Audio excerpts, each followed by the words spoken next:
आज ताल ठोक की बहस इस बात पर हो रही है कि प्रधानमंत्री नरेंद्र मोदी को एक बार फिर से यह अल्टीमेटम क्यों देना पड़ा कि गौ रक्षा के नाम पर हिंसा किसी कीमत पर बर्दाश्त नहीं की जाएगी। खास मेहमान अनुरोध हमने उनसे किया था, इसीलिए हमारे साथ बने हुए हैं डॉक्टर पात्रा। इसलिए मैं आपसे अब शुरुआत कर रही हूं, जल्दी से ये बताइए कि अब इसका इलाज क्या है। आप ही के सामने यहाँ पर प्रोफेसर सिन्हा है जो ये कहते हैं वाकई ये बर्दाश्त नहीं किया जाना चाहिए, लेकिन इसके पीछे साजिश है। आप ही के सामने विनोद बंसल है जो कहते हैं मेरी माँ का कोई कत्ल करेगा तो बताओ मैं क्या करूंगा। आप कैसे इन चीजों को मैनेज करेंगे? सिर्फ अल्टीमेटम देते रहेंगे? नहीं, मैं उत्तर देता हूं। आपका जो मूल प्रश्न है कि प्रधानमंत्री को क्या आवश्यकता पड़ी कि दूसरी बार उन्होंने इस विषय को रखा कि गोरक्षा के नाम पर कोई कानून अपने हाथ में नहीं ले सकता है, उसका उत्तर है कि प्रधानमंत्री संवेदनशील है। देखिए, आपने खुद भी कहा कि 2010 से 2017 तक के आंकड़े आपने रखे थे, वह भी मैंने आंकड़े लेकर आया हूं। 2012 में 16 लिंचिंग हुए थे जिसमें 25 लोग मारे गए थे, 15 अटेम्प्टेड लिंचिंग और मॉब वायलेंस हुआ था। 2013 में 14 लिंचिंग हुए थे जिसमें 18 लोग मारे गए थे और 9 अटेम्प्टेड लिंचिंग और मॉब वायलेंस हुआ था। देखिए, ये कंपेयर करने में बहुत खराब लगता है। एक भी व्यक्ति किसी भी धर्म, जाति या वर्ण का हो, अगर वो मारा जाता है लिंचिंग के द्वारा, किसी की भी सरकार हो, संवेदनशील होना चाहिए, उस पर काम करना चाहिए। इस अनुपात में 2016, 15 और 14 में कम लिंचिंग हुई है जो कि पहले हुई है, मगर फिर भी हमारे पास आज एक संवेदनशील प्रधानमंत्री है। उन्होंने एक सख्त संदेश भेजा है कि देखिए, इस प्रकार का काम नहीं चलेगा, कोई भी कानून अपने हाथ में नहीं ले सकता है। सारे आंकड़े रख दिए हैं और वो ये कह रहे हैं कि पूरी डिटेल में आंकड़े हैं। 2010 से 17 तक एक इंसिडेंट के आंकड़े इकट्ठे करके लाया हूं मैं। और हिंदू मुसलमान में भी बीजेपी, वीएचपी और बाकी दल नहीं आ रहे थे। देखिए, मैं समझता हूं कि आंकड़ों का खेल खेलना बीजेपी से अच्छा कोई नहीं जानता है। बहुत अच्छी बात है, अभी तो आंकड़े कम हैं, थोड़ा सा और करा लीजिए लिंचिंग, बहुत अच्छा रहेगा। अगर वो सेटिस्फाइड हैं अपने आंकड़ों को पढ़कर। अभी प्रधानमंत्री महोदय अगर देश के सामने बैठकर रोएं, डिमोनेटाइजेशन पर जाकर कहें कि साहब ये लोग मुझे मार देंगे, लोग मुझे लात मार देंगे, सोनिया जी माफी मांगे। जब इस तरह की लिंचिंग आपको मजाक लगती है? माफी मांगे। केरल में जिस तरह से कहीं ना कहीं लगता है कि राजनीति। सर, आप माफी मांगिए, आप माफी मांगिए। आपने जो बयान दिया है उसके लिए जी न्यूज पर आप माफी मांगिए। पहले किससे बात कर रही हैं आप? कमाल है आज तो। बिल्कुल आपसे कह रही हूँ मैं। नहीं, मुझे बात है, कांग्रेस सोनिया गांधी क्यों नहीं माफी मांगेगी?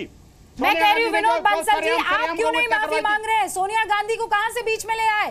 नहीं, मैंने कौन सी बात कही है बताइए?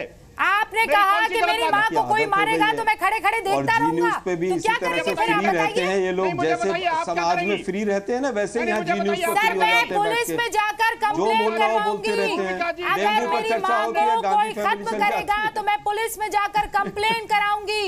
अच्छा, मैं कोर्ट का रास्ता अख्तियार करूंगी, मैं खुद हत्यारी नहीं बन जाऊंगी।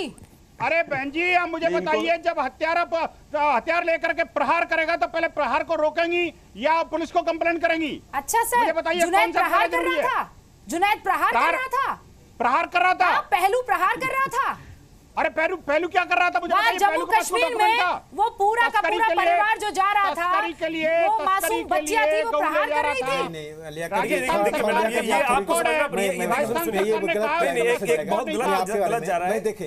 विनोद बंसल जी जुनैद के संदर्भ में, पहलू खां के संदर्भ में नहीं कर रहे हैं। उन्होंने एक स्टेटमेंट दिया कि कोई मेरी मां पर प्रहार करेगा, इसलिए बाकी लोगों ने मार दिया। जुनैद से नहीं है। आप डैमेज कंट्रोल मत कीजिए, आप डैमेज कंट्रोल मत कीजिए, आप डैमेज कंट्रोल मत कीजिए।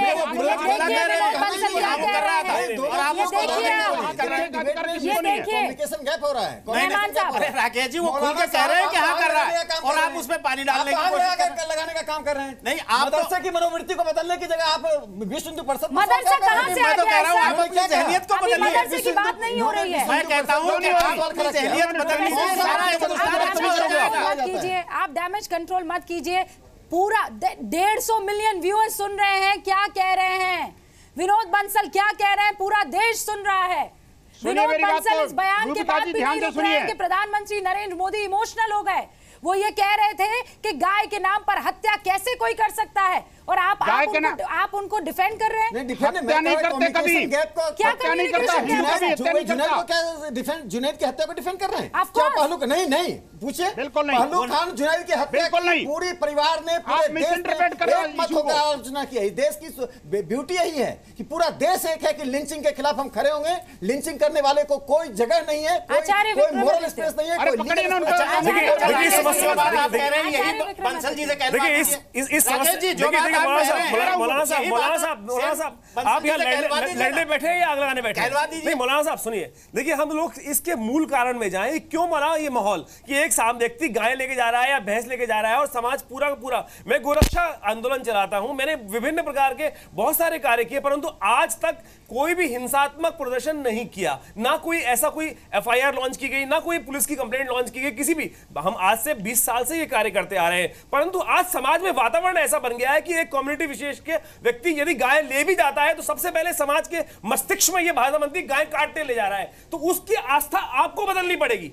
नहीं, उसकी- उसकी सुनिए, आपको सुनिए, बदलनी पड़ेगी। नहीं, मैं नहीं बदल सकता। आपने कार्य ऐसा किया है। आपने बनाया है नहीं, माहौल। आपने माहौल ऐसा बनाया रुकिए सर, है। आपने बनाया है। एक सेकंड मौलाना साहब, एक सेकंड। तो माहौल बनाएंगे तो आप मार देंगे? नहीं, मारने की बात नहीं ना, जो आज समाज हत्या कर देंगे। देखिए कोई भी गोरक्षा करने वाला व्यक्ति, गौ सेवा करने वाला व्यक्ति क्या ये इस तरह इतना के शुभ कार्य कर रहा है, गौ सेवा कार्य कर रहा है, कैसे कानून अपने हाथ में ले सकता मेहमान जी। है? आज माहौल जो बनाया जा रहा है, जो समाज में आपकी कौन प्रवृत्ति बना रहा है ये माहौल? आपको- कौन बना रहा है? देखिए ये माहौल वो बना रहे हैं जो अपने आप को तथा कथित गौ रक्षक जो कहला रहे हैं, उन्होंने नहीं, ये बनाया और माहौल वो उनके बना पीछे रहे हैं। उनको अरे भाई, डिफाइन कोई करने वाले रक्षक लोग बना रहे हैं। नहीं, नहीं, सुनिए, उनको जो सुनिए, डिफाइन आप- करते हैं बैठ आप- करके। आप- देखिए आप- मैंने आप- पहले भी कहा, अब भी आप- कहता हूँ, जिसका नाम ईमानदारी है। के साथ सच्चाई पे आ जाइए। अरे और मेरे भाई, प्रधानमंत्री ने बंगाल जिस सच्चाई के साथ बात कही बंगाल के है, अंदर आपके उसी मौलाना, सच्चाई अरे मौलाना साहब, बंगाल के अंदर आचार्य जी, आपके आचार्य जी, सुन लीजिए। बंगाल के अंदर आपके मौलाना साहब कहते हैं प्रधानमंत्री ने गोरक्षा जिस सच्चाई गाय के लेकर साथ दूंगा। बात आपके कही। मौलाना साहब आचार्य जी, कहते हैं, एक सुनिए, सेकंड। अरे वो मौलाना को सुनिए, क्या मौलाना क्या उस मौलाना को मुसलमानों ने निकाल दिया कैसे भाई। कह दिया वो निकाल दिया मुसलमानों ने उस मौलाना को। उससे पहले वो मौलाना थे। मुसलमान ऐसे मौलानाओं को बर्दाश्त नहीं करते। कैसे बर्दाश्त ये नहीं आप किया? हैं कि आप अरे बर्दाश्त आप करते हैं? बर्दाश्त कर रहे हैं, लगाने कहाँ वालों को? बर्दाश्त कर रहे हो? ना मुसलमान नहीं बर्दाश्त करता। देखिए मैं कह रहा हूं कि उसी सच्चाई के साथ जैसे प्रधानमंत्री नरेंद्र मोदी ने कहा है, उसी सच्चाई के साथ आप इस पर एक्शन लीजिए और इस वातावरण को देखिए। आचार्य जी आप आगे बढ़िए, मैं आपका साथ तो दे सकता हूं, लेकिन आप कहें कि मैं आगे बढ़ के करूं, कोई मेरी सुनेगा देखिए, नहीं। आपको अपनी- इसलिए कि मैं तो पहले से आपकी ये बात है नजर ना। में मुजरिम नहीं, हूं। नहीं, समाज- आप आगे बढ़िए, आप इस जहनियत को बदलिए। और आपकी बंसल सुनेंगे जी, वो बी पार्टी आपने वाले। थोड़ा सा मुझे एक बात बताइए, ठंडा सुनिए, पानी पी मौलाना के साहब, सोचिए, मौलाना साहब, सच्चाई की तरफ कोई आइए। हिंदू गाय नहीं अगर काट आप रहा है। सच्चाई को मौलाना एक्सेप्ट साहब, नहीं मेरे करेंगे, पास कोई देश का नुकसान हिंदू करेंगे। गाय नहीं काट अरे रहा। कौन काट रहा है गाय? अपने बच्चों का मौलाना साहब नुकसान एक करेंगे। सेकंड, एक सेकंड। मौलाना साहब मुझे ये बताइए, गौ रक्षा दल में किसी मौलवी के आने से कोई परेशानी है? गौ रक्षा दल में आपको मुझे अगर ये याद, बताइए कि- रूबिका जी आप तो आज गौ रक्षा आप की बात ये कर रहे हैं, आप- मैं कह रहा हूं आज से 12 साल पहले उत्तराखंड में वो मसूद मदनी मौलाना है, वो उसने जो है ये अभियान चलाया था सबसे पहले गांव और गंगा की सुरक्षा करने का। आप अरे लोग तो पहलू कौन क्या कर रहा था आप लोग गायों के साथ में? और आप झूठ के आपके खिलाफ क्या कर रहा था गायों के साथ में? बना देते हैं। आपके आगे ऐसा नहीं, मौलाना- देखिए और ये कांग्रेस क्या करेगी? दारुल उलूम देवबंद क्या के लिए? रूबिका जी, अगर आप ये कहें कि साहब मौलवी जो है ये कहते हैं कि गाय का रूबिका गोश्त जी। खाना हराम है, तो इसको तो हम कह नहीं सकते, इसलिए कि शरीयत हराम नहीं कहती। लेकिन दारुल ये उलूम कह नहीं देवबंद सकते। ने अब से ये 8-10 कह नहीं साल सकते। पहले, 10 ये साल देखिए, पहले ये ये नंगे फतवा हो गए। दिया था कि मुसलमान ये जो नंगे है हो गए, नहीं कह गाय सकते। के गोश्त से रूबिका परहेज जी। करे, गाय ना काटे हिंदुस्तान में। चूंकि हमारे हिंदुस्तानी बिरादरान वतन जो है वो गाय में अकीदा रखते हैं, हालांकि सारे नहीं रखते, कुछ रखते हैं, लेकिन फिर हमें कुछ अखलाक के अपने अकीदे और फ्रिज में आस्था गौ मांस का क्यों भी रखा हुआ था? करते हुए विनोद बंसल, हमें उससे अब इस बचना बात से चाहिए। क्या लेकिन परेशान आप लोग हो? भरम एक में लाते हैं। सेकंड। मौलाना साहब आप एक सेकंड। डॉक्टर पात्रा सुना आपने? मैं सुनिए बंसल साहब एक सेकंड। डॉक्टर पात्रा रूबिका जी मुझे निकलना है, बस मैं हम जरा लोग एक निकलूंगा। साथ बोल रहे हैं, सुनना बहुत मुश्किल पर अब हो एक्शन रहा है। लीजिए, 2-4 केसों में आप एक्शन लेंगे, मामला ठीक हो जाएंगे, वरना ये बढ़ रहे हैं और बढ़ते जाएंगे। ये मौलाना साहब अरे- थे, डॉक्टर पात्रा। नहीं, मैं सुन रहा हूं सबको। देखिए, मैं तो इतना ही निवेदन मुझे करना निकलना चाहता हूं। पड़ेगा। आज हम शांति का संदेश भेजना चाहते हैं, और अगर डिबेट में ही हम ऐसे लड़ेंगे और तू मैं करेंगे तो शांति का संदेश तो जाएगा नहीं। इसलिए मैं मौलाना साहब से भी निवेदन करूंगा और बाकी सभी अपने बंधुओं से निवेदन करूंगा कि हम शांति से ये संदेश दें।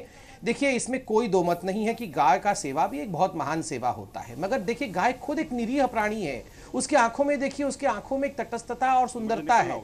कोई गाय सिखा सकती है? गाय की सेवा क्या सीख सकता है कि किसी को मारना है? सर, तो ये हो क्या रहा है? तो फिर ये हो क्यों रहा है? आलोक जी, दोनों के साथ चलना है। आलोक जी, जब ये गौ सेवा, गाय की रक्षा, गाय को पालना पोसना, ये सब इतना खूबसूरत है। एक सेकंड डॉक्टर पात्रा प्लीज आप सुन जाइए, क्योंकि आलोक जी भी बहुत टाइम से बैठे हैं, उनको भी डिबेट में मुझे मौका देना है। प्लीज सर सुनते जाइएगा, आप जाइएगा नहीं। हाँ आलोक जी, देखिए, मैं समझता हूं कि मोदी साहब के आंसुओं की कीमत वसूल हो जाएगी। गोवा के अंदर एक सरकार का स्लॉटर हाउस है जिसका उद्घाटन मनोहर पारीकर साहब ने किया था। मोदी साहब अभी आदेश दें कि उसको बंद कर दिया जाए। किरण रिजिजू जी जो कहते हैं मैं बीफ खाता हूं, उनको मंत्रिमंडल से बाहर करें। आज ही पता चल जाएगा, गौ रक्षा शुरू हो जाएगी। कांग्रेस के अगर किसी व्यक्ति ने गलत किया, कांग्रेस से बाहर किया, उनको सलाखों के पीछे भेजा। आज 26 राज्यों में अगर गौ हत्या के ऊपर प्रतिबंध है तो 22 पर कांग्रेस की सरकारों ने लगाया है। 1952 में उत्तर प्रदेश में पंडित नेहरू ने लगाया था। लेकिन दुर्भाग्य है कि देश आज देख रहा है कि पहला प्रधानमंत्री अगर हिंदुस्तान का कोई हुआ है तो वो नरेंद्र मोदी जी हुए। गाय की पूजा अगर शुरू की है तो विश्व हिंदू परिषद ने की है। गाय की अगर किसी भी तरह के गुणों का बखान किया है तो बजरंग दल ने किया है। अब दुर्गा वाहिनी और बच गई है, वो और कुछ रक्षा कर गाय मरवाई थी आप लोगों ने। जिस तरह से गाय के नाम पर आपने राजनीतिक तांडव किया है, बहुत गजब है। बिल्कुल गाय आप ही लोगों ने वहां गोली चलवाई थी, वहीं संत मारे थे। केरल में अगर किसी लोगों ने मारा उसको पार्टी से बाहर किया गया और सलाखों के पीछे भेजा गया। लेकिन यहां पर जी न्यूज के स्टूडियो में बैठकर विश्व हिंदू परिषद और आरएसएस जो लोग कानून अपने हाथ में ले रहे हैं उनकी वकालत कर रहे हैं, उनको कहीं ना कहीं प्रश्रय दे रहे हैं, हिम्मत दे रहे हैं। और बीजेपी हाथ जोड़कर कह रही है कि हम इनसे प्रार्थना कर रहे हैं, इनके चरण और पकड़ लीजिए बीजेपी के महोदय, बहुत अच्छा रहेगा, गौ की रक्षा हो जाएगी। आलोक जी यहाँ पर बात जिस मुद्दे की हो रही है उस मुद्दे पर इसलिए हम टिकना चाहेंगे क्योंकि आज पूरा देश ये देखना और जानना और समझना चाहता है कि क्या नौबत आ गई कि प्रधानमंत्री को ये बात कहनी पड़ी। इस बात में किसी तरह की कोई शंका नहीं है कि ये लोग इस तरीके का जब काम करते हैं तो उनके अंदर किसी तरह का खौफ नहीं होता है। वो ये कहते हैं अरे अपनी ही सरकार, इसका क्या मतलब है डॉक्टर पात्रा? ये कौन लोग पहली बात है, मैं अभी आलोक जी को सुन रहा था, ये पूरे मैं उसका उत्तर दे रहा हूं। पहली बात तो है कि मैं आलोक जी को सुन रहा था, मुझे तो पूरे विषय में इतना ही लगा कि कांग्रेस को प्रधानमंत्री को लेकर फ्रस्ट्रेशन है और बाकी चीज उनके लिए गौण है। कहीं ना कहीं प्रधानमंत्री को लेकर जो एक फ्रस्ट्रेशन के नहीं है, देश का प्रधानमंत्री अगर इस तरह की राजनीति कर रहा है, गौ माता के नाम पर भी राजनीति कर रहा है, तो सवाल खड़े किए जाएं। कुंठा और फ्रस्ट्रेशन देखिए, कुंठा और फ्रस्ट्रेशन का लेवल इतना है। उत्तर प्रदेश में जाए तो कहें साहब गौ माता, गंगा माता ने मुझे बुलाया है, राजकोट में आज गौ माता ने उनको बुलाया है। चिल्ला चोट करेंगे। अच्छा आलोक जी एकदम सच्ची बात बताइए। चिल्लाने की बात नहीं है, आलोक जी सच्ची बात बताइए। घंटे तक पूरा शब्दों की बाजीगरी कर रहे हैं। अरे भाई स्लॉटर हाउस जो वहां पर गवर्नमेंट ऑफ गोवा का है उसको बंद करवाइए ना आप लोग। प्रधानमंत्री किरण रिजिजू को बाहर करवाइए। एक कानून बनाया हो गाय गौ गंगा हिंदू प्रतीकों के ऊपर राजनीति के अलावा आप लोगों ने कुछ नहीं किया तो बताइए। प्रधानमंत्री नरेंद्र मोदी बड़ा हिंदू बन गए हैं एकदम अचानक, क्यों ज्यादा हिंदू मत करिए। सोनिया जी देख रही है, निकाल देगी पार्टी से। मैं आज भी गाय रखता हूं अपने घर के अंदर, नौटंकी कर रहे हैं और गाय का गोबर अपने हाथ से उठाता हूं। गाय रखते हैं, मत उठाइए। आप इतना कंफ्यूज क्यों हैं आलोक जी? मैं गाय रखता हूं, पैसा 2G का पैसा रखते हैं, गाय रखते हैं। हाँ बैठिए। You are such a good guy। बेकार की बातें जो चुटकुले और जुमलों से देश का आज यह हाल हो गया है। जम्मू कश्मीर जल रहा है, या आपको तो चुटकुलों से चर्चा होती है, गांधी फैमिली पे पहुंच जाते हैं, आपके पास कोई कंटेंट नहीं थोड़ी बढ़ाना है अपना। आप तो गांधी, आप कोई फ्रस्ट्रेशन नहीं है। फ्रस्ट्रेशन ये है कि डेढ़ घंटा खड़े यहाँ पर टीवी चैनल पर बैठते हैं और केवल ये सुनते हैं कि ये गाय भी हिंदू है और ये गाय भी मुसलमान है। जनता तक तथ्यों को पहुंचाना है। मेरी कोई तबीयत खराब नहीं है, आप गाय पालिए, मेरी टेंशन ना लें आप। गाय पालिए, अच्छी बात है, बहुत सारी बात। गाय पालते हैं, बिल्कुल हम गाय भी पालेंगे, गाय की रक्षा भी करेंगे, लेकिन आंसू नहीं बहाएंगे राजनीति के लिए। गाय पालिए भैया, मुझे बोलने दीजिए। आप जरूर गाय पालिए, मुझे बोलने दीजिए। रूबिका जी देखिए, आज आप ये महसूस करिए। देखिए रूबिका जी, मैं बार बार हर स्टेटमेंट में कह रहा हूं, किसी व्यक्ति को यह अधिकार नहीं है कि दूसरे व्यक्ति का जान ले सके, और कुछ चीजें राजनीति से ऊपर उठ के बोलना अनिवार्य। तो ये बात आप नवाज शरीफ को समझाइए ना। नवाज शरीफ की सरकार है हिंदुस्तान में कि किसी को अपना कानून हाथ में लेने की आवश्यकता नहीं। नवाज शरीफ कहां से आ गया आलोक जी? सरकार आपकी है, आप प्रवचन दे रहे हैं। पाकिस्तान को अपने जहन से निकालेंगे। सरकार किसकी है? सरकार आपकी है, आप किसको कह रहे हैं?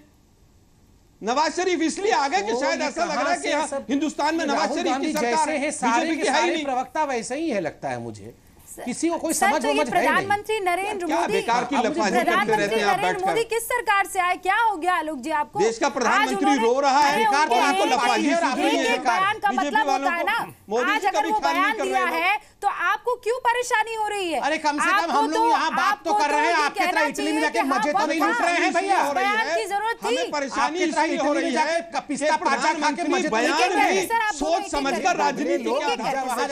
मैं बार बार पूछ रहा हूँ, क्या बताइए ना कितनी गौशालाएं आपने बना दी? सारे के सारे सेंट्रल गवर्नमेंट ने 3 साल में अगर एक भी गौशाला बनाई हो तो अभी मैं बोलना चाहता हूँ, मैंने पूरे हॉस्टल बनाएंगे, हॉस्टल में लिफ्ट लगाएंगे और लिफ्ट में एसी लगाएंगे, फिर एसी लगाए ऊपर जाएंगे। ये सवाल पूछना चाहूंगी, क्या ड्रामा कर रही है सरकार? ये जितने भी गौ रक्षक ये सड़क पर जो घूम रहे होते हैं, इनको ये प्लास्टिक खाती गाय क्यों नहीं दिखती है सर? ये जो कचरे में गाय खाना ढूंढ रही होती है, वो गाय क्यों नहीं दिखती है? ये लोग सब इकट्ठा होकर डोनेशन ले देकर कोई गौशाला क्यों नहीं खड़ी कर देते? ये कौन लोग हैं ऐसे समाज में विभिन्न जगह विभिन्न क्षेत्रों में सब लोग प्रयास करते हैं अपने हिसाब से, गोरक्षा के लिए गौशालाएं बनाई जाती हैं और प्लास्टिक के लिए मैंने इसमें बहुत सारे कार्य किए हैं और बहुत सारे व्यवस्थाएं इस प्रकार की बनाने का प्रयास भी किया। बार बार हम आंदोलन चलाते रहते हैं, परंतु जितनी प्लास्टिक आपको पता होगा कितनी क्वांटिटी में प्लास्टिक बनाई जाती है, केवल जितने भी गोरक्षक है वो सारी प्लास्टिक तो बहुत बढ़िया। अगर आप ये काम कोशिश कर रहे हैं, लगातार हम इस पर कार्य कर रहे हैं। अच्छा एक बात मैडम, एक बात जी बस एक सेकंड, अगर आपको रास्ते में एक टोपी लगाए, स्कल कैप लगाए एक आदमी गाय ले जाता हुआ दिखता है तो आपका खून खौलने उठता है? बिल्कुल नहीं लगता। हाँ, आपको ये लगता है कि ये इस गाय को काट पाट देगा, मार डालेगा? बिल्कुल नहीं लगता ये बात। और आपका गुस्सा उबलने लगता है, आप उसे मारने ऐसा नहीं, ऐसा देखिए सुनिए, ऐसा नहीं है, मैं जानता हूं ना, मैं बिल्कुल नहीं, आप है ना असल गौरक्षक। सामाजिक व्यवस्थाएं समझनी पड़ेंगी, परंतु आज इस देश की राजनीति किस हाल में पहुंच गई है ये आप समझें। आज गौ की रक्षा के निमित्त आज से नहीं 50 सालों से यही चल, गांधी जी देश आजाद होने से पहले हमेशा ये कहते रहे कि गौ रक्षा करनी चाहिए, गौ रक्षा करनी चाहिए। मुझे वो बयान पढ़ के बड़ा आश्चर्य हुआ कि 19 आजादी के बाद गांधी जी के बयान आता है कि गौ रक्षा इतनी प्रायोरिटी पे नहीं है। महात्मा गांधी जैसे व्यक्ति ने यह बयान दिया कि गौ रक्षा प्रायोरिटी नहीं है। आज तमाम देश के नेता वही कर रहे हैं कि जब सरकार में बाहर रहते हैं तो गौरक्षा प्रायोरिटी होती है और जो भी करेंगे प्रस्ते हैं, और उसके बाद से कभी गौरक्षा के निमित्त ढंग से कार्य नहीं हुआ। कहां से बयान ले आए आप? आप वेबसाइट पे उठाइए, पढ़ लीजिए। गांधी जी के बयानों में 1948 के आसपास का उनका बयान है, 1947 की आजादी के बाद उनका बयान है, अवेलेबल है उस वेबसाइट को। अरे भाई मैंने पढ़ा है तभी बता रहा हूँ आपको। आलोक जी मैं आपको भेज देता हूँ। अरे गांधी जी को भी घसीटता है यहाँ पर। उस वेबसाइट, आप गांधी जी का बयान, आप गांधी जी के बयान में टॉप पे पढ़ लीजिए, Gandhi ji on caste slaughter, second बयान जो आता है मैं आपको बता देता हूं मैडम,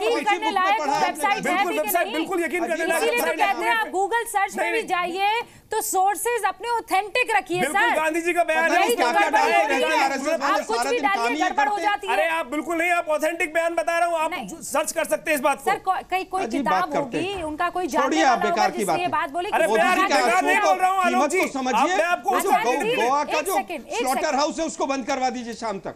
सर मुझे ब्रेक, अरे प्रयास कर तो रहे हैं साहब, उसके लिए तो आंदोलन कर रहे हैं बंद करवाने के लिए। जाते सर मुझे ब्रेक लेना है, मेरे पास मैं बोल सकता हूं प्लीज? डॉक्टर पात्रा 10 सेकंड, बस 10 सेकंड। देखिए मैं इतना कहना चाहता हूं कि कांग्रेस जो इंदिरा गांधी के समय थी, जब गाय बछड़ा उनका सिंबल था, तब में और अब में बहुत फर्क है। उस समय बिल्कुल सही बात है, कांग्रेस भी चाहती थी गाय का रक्षा जो हो रहा है उस पर बात कर जब से सोनिया जी गौ बछड़े पर चले गए, सरकार से गाय काटा कानून को बना दीजिए, गाय के लिए गीता के लिए केवल राजनीति करनी हमेशा से। ये आ गए, फिर ये आ गए, ये देखिए ये राहुल जी के भक्त किस प्रकार चिल्लाने लगते हैं। यहाँ पर ना तो राहुल जी के भक्तों पर बात हो रही है, ना मोदी जी के भक्तों पर बात हो रही है। बात यहाँ पर गौ राक्षसों पर हो रही है। क्यों चिल्ला रहे हैं वो? गौ राक्षसों पर हो रही है और आप इस पे भी सियासत कर रहे हैं। बहुत बहुत शुक्रिया सर, मेरे पास वक्त की कमी है। ताल ठोक के मैं आज के लिए बस इतना ही, शुक्रिया।